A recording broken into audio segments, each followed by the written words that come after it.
नमस्कार। आज के इस विश्लेषण में हम हाल ही में आए एक काफी दिलचस्प और तीखे नजरिए पर बात करने वाले हैं। हम वरिष्ठ पत्रकार रवीश कुमार के एक हालिया विश्लेषण की गहराई में जाएंगे और निष्पक्ष रूप से ये समझेंगे कि वर्तमान आर्थिक स्थिति और ऊर्जा संकट से निपटने के सरकार के तरीकों पर यह स्रोत सामग्री क्या-क्या सवाल उठा रही है। हमारा मकसद यहाँ कोई पक्ष लेना बिल्कुल नहीं है, बल्कि सिर्फ तथ्यों को स्पष्ट रूप से सामने रखना है, ताकि हम पूरी तस्वीर को बेहतर ढंग से समझ सकें। तो इस पूरी चर्चा को अच्छे से समझने के लिए हम इसे कुछ हिस्सों में बांटेंगे।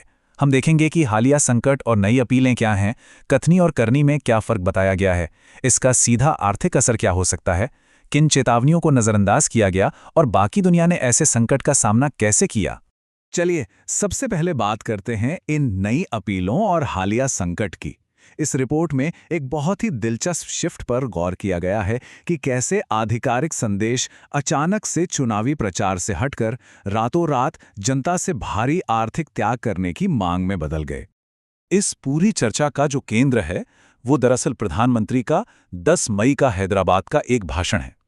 स्रोत के मुताबिक दिलचस्प बात यह है कि यहाँ आर्थिक चुनौतियों को सीधे तौर पर देशभक्ति और राष्ट्रीय कर्तव्य से जोड़ दिया गया। तर्क ये दिया जा रहा है कि इस तरह की भाषा का इस्तेमाल आर्थिक चुनौतियों का असल भार आम लोगों पर डालने के लिए किया जा रहा है।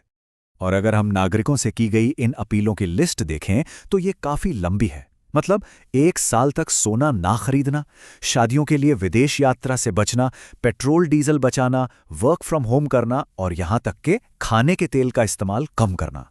इस विश्लेषण का तर्क ये है कि इन मांगों के जरिए विदेशी मुद्रा और ऊर्जा सुरक्षा को संभालने का जो काम राष्ट्रीय स्तर पर होना चाहिए था, उसका पूरा बोझ अब आम आदमी का फर्ज बना दिया गया है। अब यहां से कहानी थोड़ी और दिलचस्प हो जाती है। हमारा दूसरा बिंदु है कथनी बनाम करनी। स्रोत यहां जनता से मांगे गए त्याग और खुद सरकार के हालिया कदमों के बीच के एक बड़े विरोधाभास की तरफ इशारा करता है। एक तरफ तो आम आदमी से कहा जा रहा है कि भाई पेट्रोल बचाइए, बेवजह सफर मत कीजिए, लेकिन उसी दौरान रिपोर्ट के मुताबिक प्रधानमंत्री ने हैदराबाद, जामनगर, वडोदरा और सोमनाथ में बड़े बड़े रोड शो किए, जिनमें 50 से 100 गाड़ियों का काफिला था। और तो और सोमनाथ में एक एयर शो भी हुआ। जाहिर है इन सब में भारी मात्रा में ईंधन तो खर्च हुआ ही होगा। इसके अलावा एक और विरोधाभास देखिए। नागरिकों से अपील की गई कि देश के डॉलर बचाने के लिए अपनी विदेश यात्राएं रद्द कर दें, लेकिन ठीक उसी वक्त देश का शीर्ष नेतृत्व 5 दिन के यूरोप दौरे पर निकल जाता है। स्रोत सवाल उठाता है कि ऐसे में जनता से की गई इन अपीलों को भला कितनी गंभीरता से लिया जाए। चलिए अब आते हैं तीसरे पहलू पर, यानी इसका सीधा आर्थिक प्रभाव। ये अपीलें सुनने में तो शायद बहुत आसान लगें, लेकिन अगर इन्हें सच में लागू कर दिया जाए तो आम आदमी की जेब और देश की अर्थव्यवस्था पर इसका क्या असर होगा। जरा सोचिए, अगर देश सच में 1 साल के लिए सोना खरीदना बंद कर दे तो क्या होगा।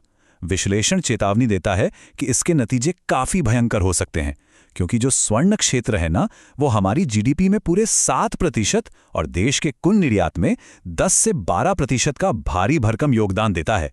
इसे अचानक रोकने से पूरी आर्थिक श्रृंखला ही चरमरा सकती है। और इसका मानवीय प्रभाव वो तो और भी चिंताजनक है।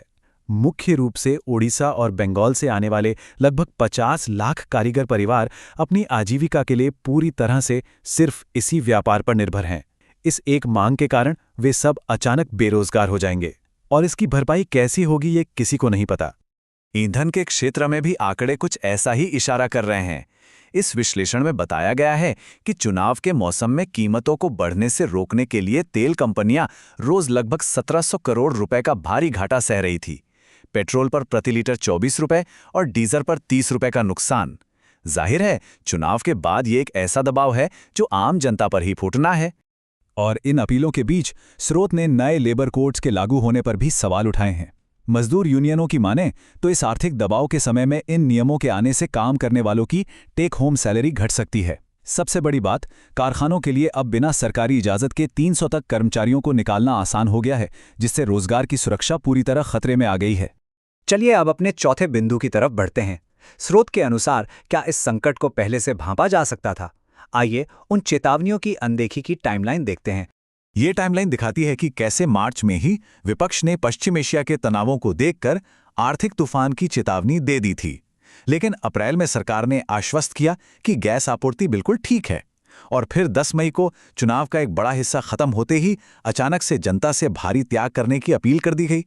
ऐसा लगता है कि चुनाव के दौरान असलियत को कुछ हद तक जनता से दूर रखा गया।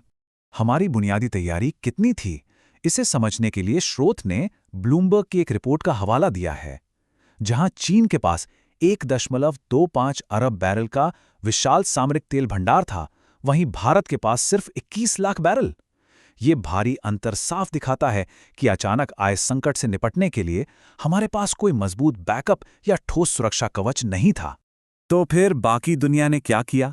हमारे 5वें और आखिरी खंड में हम यही देखेंगे कि बाकी देशों ने इस वैश्विक संकट का सामना कैसे किया और हमारी नीतियां उनसे कैसे अलग रहीं। देखिए, फिलीपींस ने खतरे को भांपते ही शुरुआत में ऊर्जा आपातकाल घोषित कर दिया। ऑस्ट्रेलिया ने तुरंत पेट्रोल पर टैक्स और आयात शुल्क घटा दिए। उधर यूनाइटेड किंगडम ने अपने नागरिकों को बचाने के लिए बिजली बिलों पर 100 पाउंड की छूट दे दी। स्रोत का कहना है कि इन देशों ने तुरंत राहत पैकेज दिए, जबकि भारत में ऐसा कुछ नहीं दिखा। अगर इस पूरे विश्लेषण को संक्षेप में समझें तो स्रोत इसे किसी अपरिहार्य वैश्विक घटना के रूप में नहीं देखता, जहां वैश्विक स्तर पर सरकारें टैक्स कटौती और राहत पैकेज के जरिए अपने नागरिकों को बचा रही थीं, वहीं भारत में सरकार ने त्याग की सूचियां जारी कर दीं और आर्थिक सुरक्षा का पूरा दारोमदार नागरिकों की देशभक्ति पर डाल दिया। ये विश्लेषण इस पूरी स्थिति को पिछले एक दशक के एक पैटर्न के रूप में देखता है। 2016 में नोटबंदी के दौरान लाइनों में लगना, 2020 में महामारी के दौरान थालियां बजाना और अब 2024 में अर्थव्यवस्था के लिए अपने ही पैसों का त्याग करना। स्रोत का तर्क है कि जब भी कोई बड़ा संकट आता है तो आम जनता को ही सबसे आगे कर दिया जाता है। और अंत में ये विश्लेषण हमें एक बहुत ही गहरे और विचारणीय सवाल के साथ छोड़ जाता है। जब भी कोई राष्ट्रीय या आर्थिक संकट आता है तो आखिर एक नागरिक के कर्तव्य की सीमा कहाँ खत्म होती है और एक चुनी हुई सरकार की जवाबदेही कहाँ से शुरू होती है? इस जटिल सवाल पर जरूर विचार कीजिएगा। आज के इस विश्लेषण में हमारे साथ जुड़ने के लिए बहुत बहुत धन्यवाद।